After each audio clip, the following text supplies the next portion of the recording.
It's the dictionary. It's the dictionary. It's the dictionary. It's the dictionary. Dictionary. It's the dictionary. It's the dictionary. Hello, word nerds.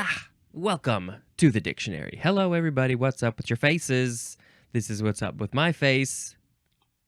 Also, this is what's up with my shirt. It's hard to see. It's a Weird Al Dare to Be Stupid shirt. You gotta go look at it. Go to YouTube. Look at my shirt. Please look at my shirt and then subscribe to my channel. Let's see. Can you please rate and review? Can you do that? Yes, you can, and you will. Go ahead and do that. That would make the algorithms and myself very happy. It would also make me very happy if you emailed me, dictionarypod@gmail.com. Go ahead, just email me whatever you want. Something that you can email me about is a joke. If you got a joke through the end of the alphabet, go ahead and email it to me. You can also email me a theme song. If you want to write your own, say like 15-second theme song for this show, you can email me the audio file. You can call the Google Voice number and leave a message, and then I'm going to put it in an episode unless you say not to. What else? If you would like to get these episodes extremely early, then you need to give me $1 a month on Patreon. The link is in the show notes. You can also buy some merchandise if you like this show so much. Buy some merchandise so much. What else is there? Jonah and Tom made my theme songs. And I feel like I'm forgetting more and more of this pluggy section every time I do this. Whatever, it's fine. Let's talk about the words. We've got some interesting words in this episode. Interesting, I put in these air quotes. Okay, the first word is eudiometer. Eudiometer. E-U-D-I-O-M-E-T-E-R. Noun from 1777. This is an instrument for the volumetric measurement and analysis of gases. So, how much volume is the gas taking up? How fast does it fill up a space? Because a gas is going to expand to fill up the space that it is in. If there are cracks in the space, then it's going to go through the cracks and then find another space to fill up. So I don't know what they're doing. It's something about studying the volumetric measurement. You're measuring the volume of the gas. You're analyzing the gas. Eudiometric. Eudiometric, that is an adjective, and eudiometrically is an adverb. The eudiometer is studying the gases eudiometrically. This is an interesting one. Where does this word come from? We need to know. Let's see. From Italian, eudiometro, which is from Greek eudia, which means fair weather. That is from the eu plus dia, which means weather, akin to the Latin dies, which means day, plus the Italian metro, which means meter, and also the Greek word metron, which means measure. So you're measuring the fair weather? I don't get that. The air is a gas? That one's a little bit weird. Well, what's the EU prefix? What does that mean again? Well, easily, good? I don't know. What's the weather today? It's pretty good. Yeah.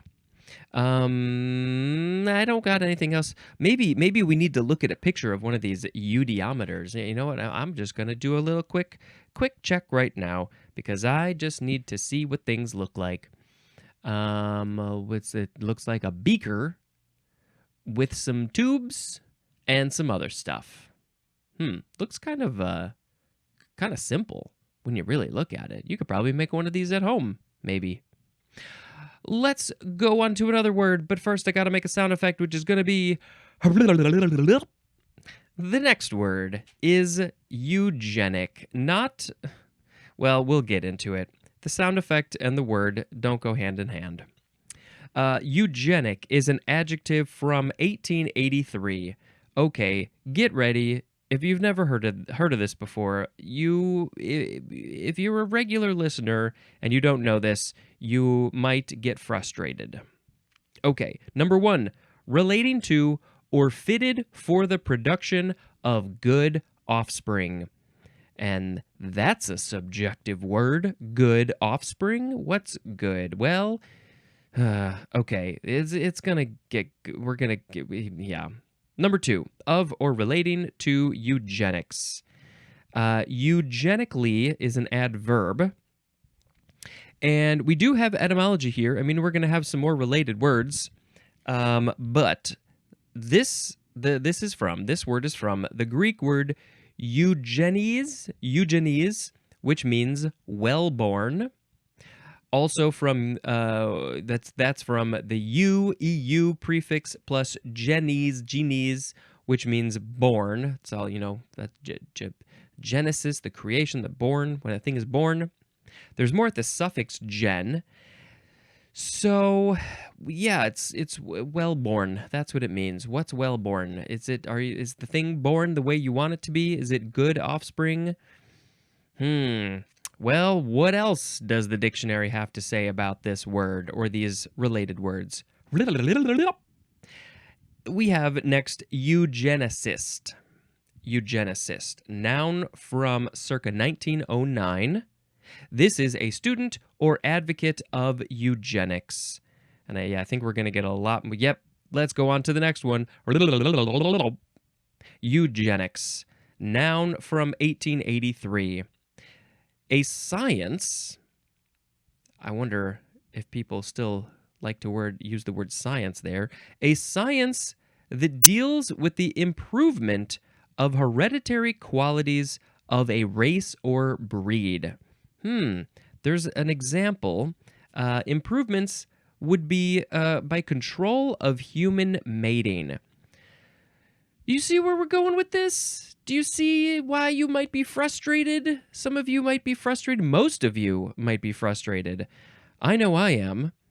So basically, what this is saying, this is the idea, essentially, that in the people who believe this, the eugenicist believes this, is an advocate for this. They believe that some races are better than others.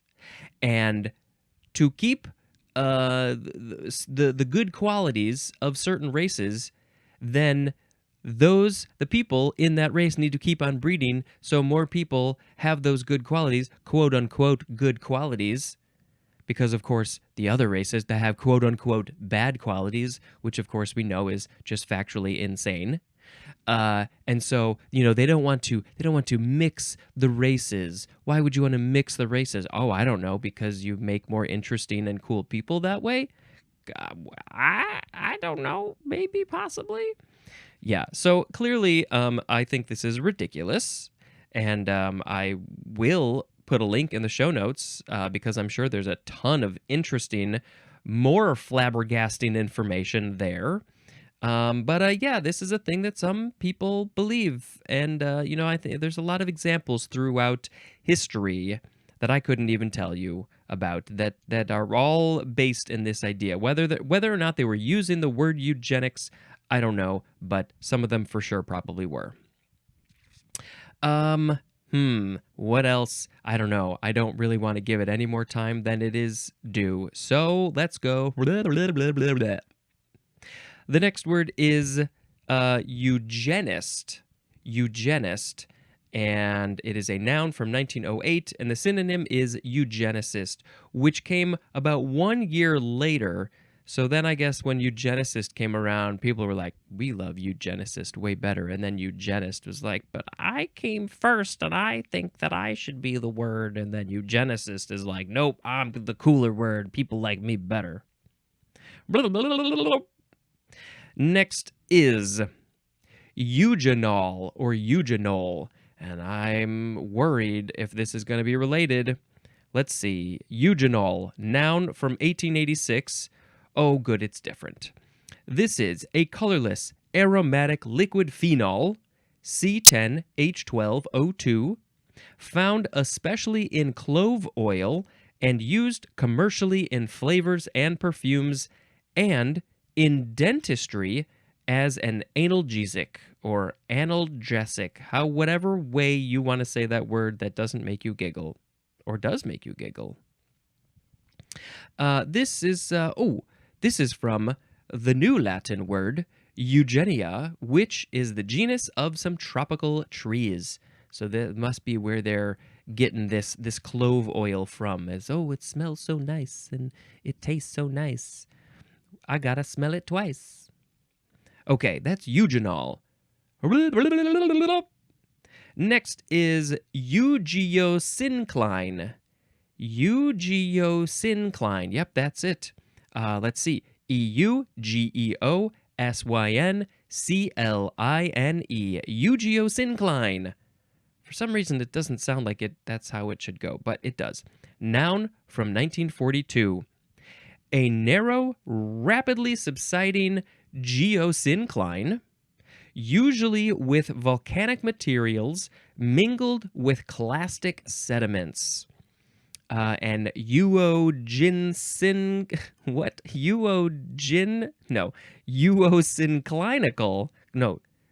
This is the hardest word to ever say. Eugiosynclinal. That's an adjective. For some reason, it was like I was second guessing every single thing I did.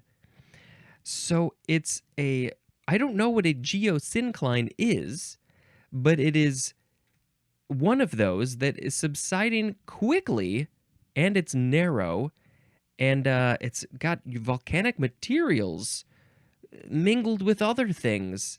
So yeah, it must be related to volcanoes or something. I don't know. I guess in the G's we'll learn about a geosyncline. Next is euglena. Euglena.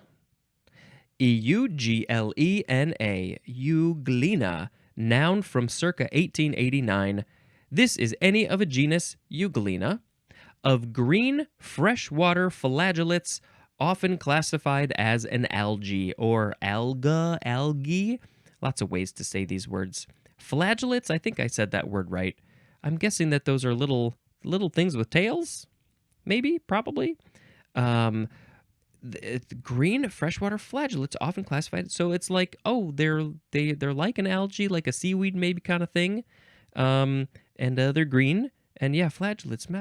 Maybe they're little things that are swimming around. But if they're plants, are they swimming?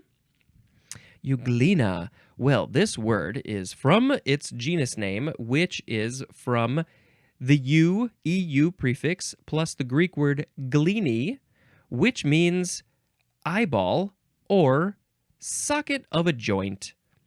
Socket of a joint.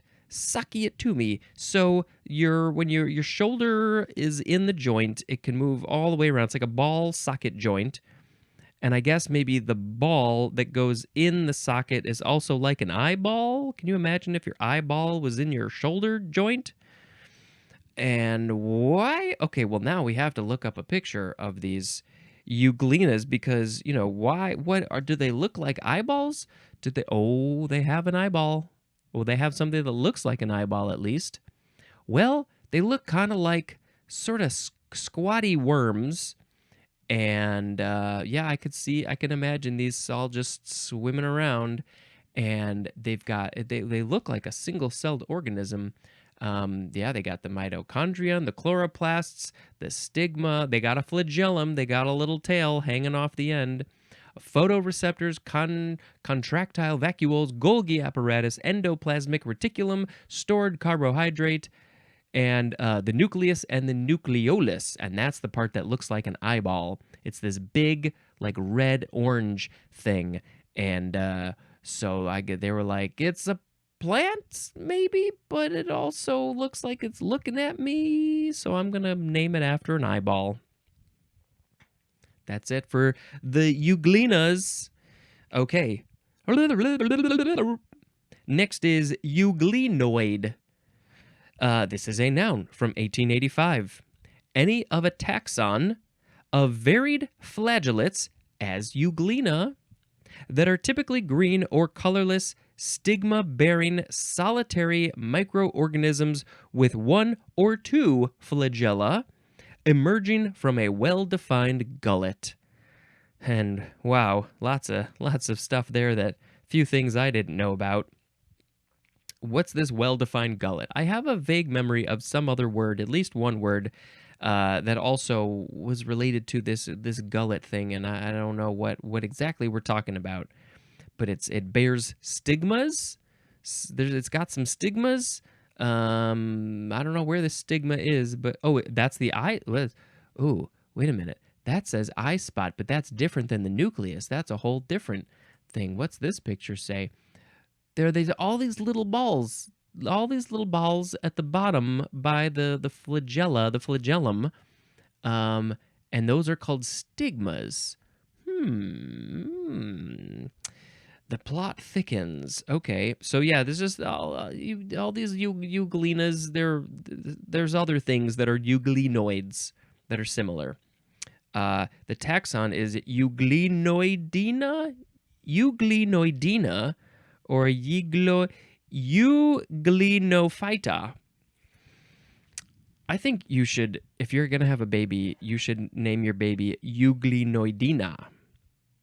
Okay. And euglenoid is also an adjective. Sorry if there was a weird sound. It was my shoe squeaking on the thing. Okay.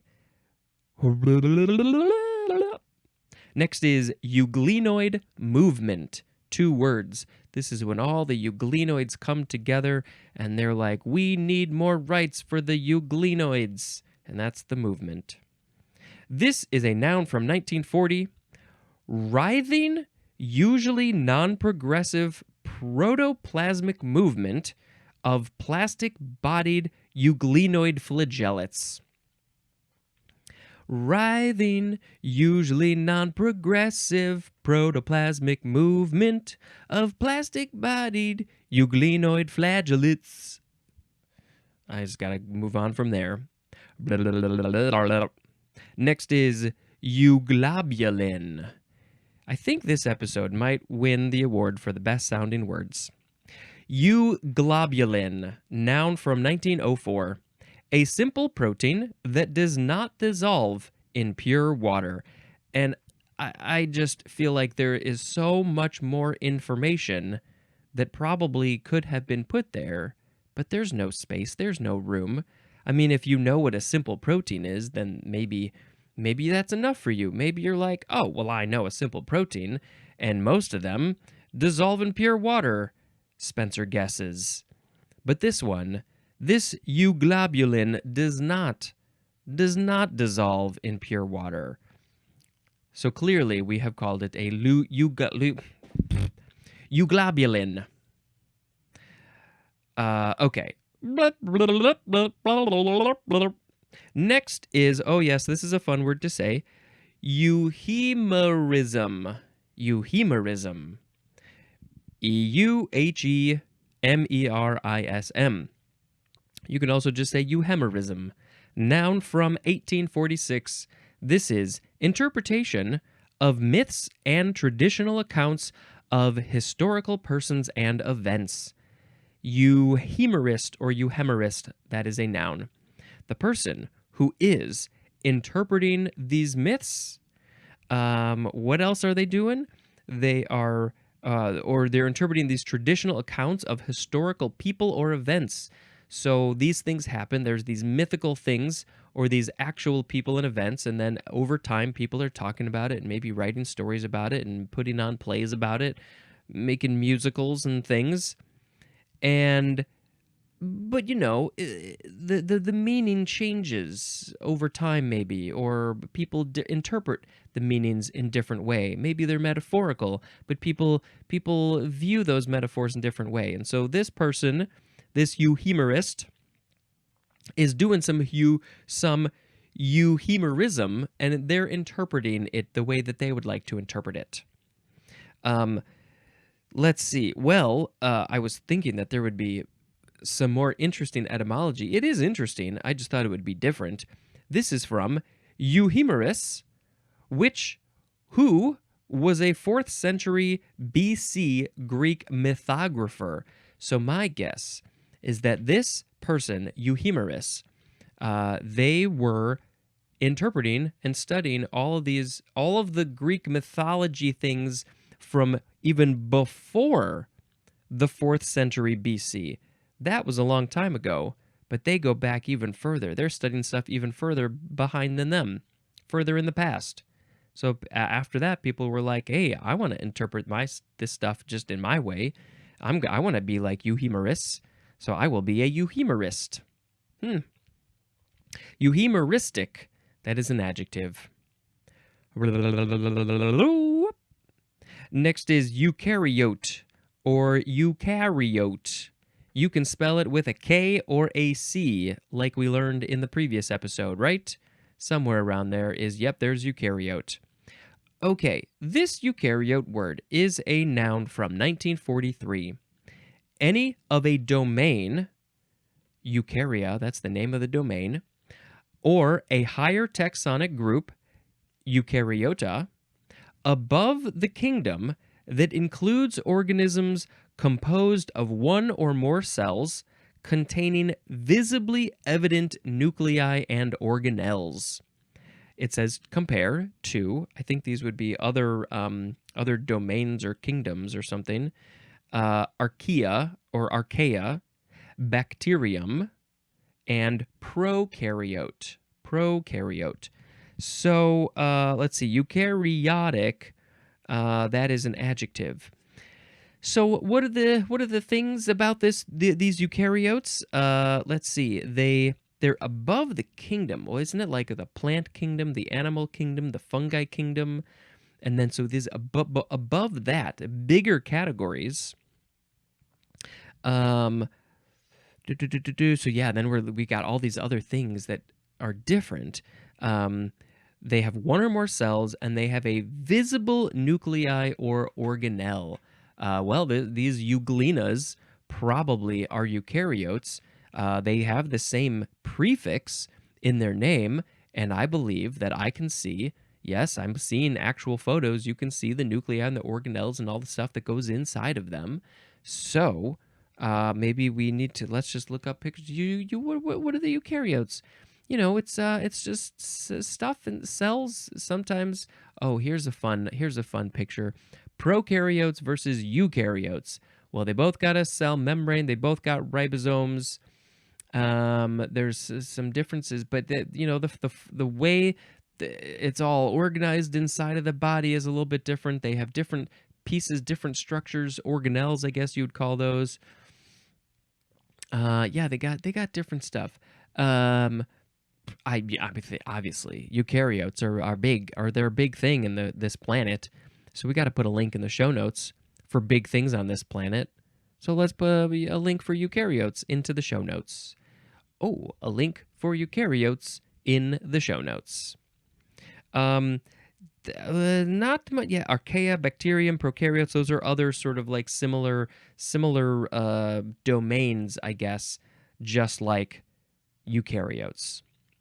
The name is from the New Latin eukaryotes or eukaryotes, which is proposed subdivision of protists. I guess that's what that means, or it is a proposed subdivision of protists. That's really kind of it. That's it. That's all I can give you. Next is eulochon. Eulochon or eulochon. EULACHON. Noun from 1807. The synonym is candlefish. And it's a synonym. It must be in the book, and I can't remember what a candlefish looks like. So we gotta go look it up. I don't know. It's, I don't want to see one burning. Is it a candlefish? Because literally you could make it into a candle because it has so much oil in it. You could just use it as a candle while you're camping. Is that what it is? Eulochon. Yeah, I guess that's the more scientific name for this candlefish. Let's see. It is a Chinook jargon word. That's where this is from. Eulochon. Probably from the lower Chinook word, which I cannot pronounce because it's got characters that I am not familiar with. but it's probably also pronounced similar to eulogium. And yeah, that's it. So it has nothing to do with the EU prefix. When it got into English, they were just like, well, it's got a U in this Chinook jargon. We're going to put an E as well. Blah, blah, blah, blah, blah, blah, blah, blah. Eulogize is next with an S, British variation of eulogize with a Z, which is coming up. Blah, blah, blah, blah, blah, blah. Eulogist, noun from 1808. One who eulogizes is a eulogist. Blah, blah, blah, blah, blah, blah, blah, blah. Eulogium is next. Eulogium, noun from 1621. The synonym is eulogy, which will be in the next episode. But I guess eulogium, is that like the older way? Let's see, what's the year? No, it's a newer word, eulogium. I don't know, for some reason eulogy just stuck and eulogium just sounds weird. Blah, blah, blah, blah, blah, blah, blah, blah, blah. The last word in this episode is eulogize. eulogize. Transitive verb from 1810. To speak or write in high praise of, just of whatever you're giving high praise to, that's what it is of.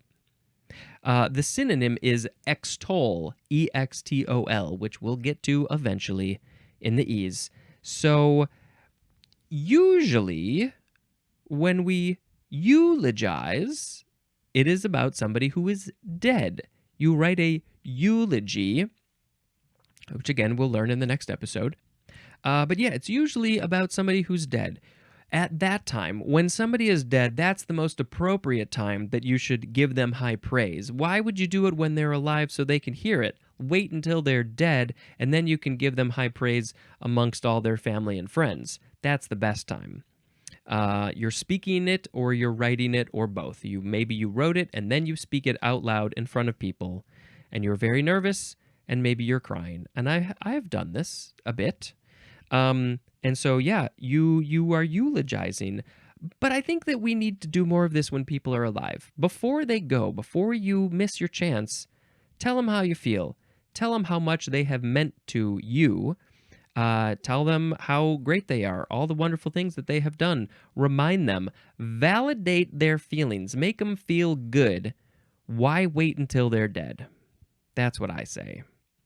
All right, let's pick a word of the episode. We had today eudiometer, eugenic, eugenicist, eugenics, eugenist, eugenol, eugiosyncline, euglena, euglenoid movement, euglobulin, euhemerism, yes, eukaryote, eulogium, eulogize, eulogist, eulogium, and eulogize. Well, I'm definitely not going to pick the eugenics words. I have no strong feelings about these, sort of single-celled things, so I don't know if I'm going to pick those. Let's see, was there anything else? A simple protein that does not dissolve in pure water, those are great, just great. I don't know, I'm kind of tempted to pick eulogize, or maybe eulogium, because it is a eulogy. Yeah, sure, let's do that. Eulogium. You better eulogize people when they're alive in their eulogium. Oh, that's so wonderful, so wonderful. Hey, now I would like to tell you about a movie that I watched, and I believe the next one is Madam Web. Just yesterday we watched. I'm recording this on March 11th at 3:08 p.m. The Oscars were yesterday, and it's always a fun time. Good things, bad things. People won, people lost. I always disagree with many of them, but that's just the way it goes. I'm gonna make up my own lists. No, I probably won't. But there were a couple of jokes at the expense of Madam Web, and my frustration with this movie is just that I think that they could have done a really good job with it. They could have made a really, really good, fun movie, but they didn't. I don't want to say they didn't try hard enough because, when you make a movie, there's a lot of work, a lot of people, a lot of work goes into these things, especially these big budget, effects heavy movies and stuff. But I feel like they should have taken some passes at the writing ahead of time before they went into production. And, these big production companies, especially like these superhero kinds of things, they just want to churn them out. They just want to get them out as fast as possible. But, so that's one thing. They could have spent more time on the script and made something really good. But also, don't do that. Don't just push a movie through when it is helmed by 4 great women. Movies that are helmed by women are already in the negative. They're already hurting because people don't choose to go see them for whatever stupid reason. And it automatically, just the fact that they're in the front of the camera, that they're the leads, people already don't care about them, won't go see them, they're gonna badmouth them, whatever. But then you just push it out real fast and don't really care. That's kind of what I felt about this movie. It's just like, I just get it out. Well, it's getting doubly hurt because of all of that stuff, because it's helmed by women and because they didn't try hard enough with the script. And so I just think that they could have done a better job with that. That's my opinion. I'm probably not in the minority about that. All right, that's the end of the episode. Thank you very much for listening, watching, possibly, and until next time, this is Spencer dispensing information. Goodbye.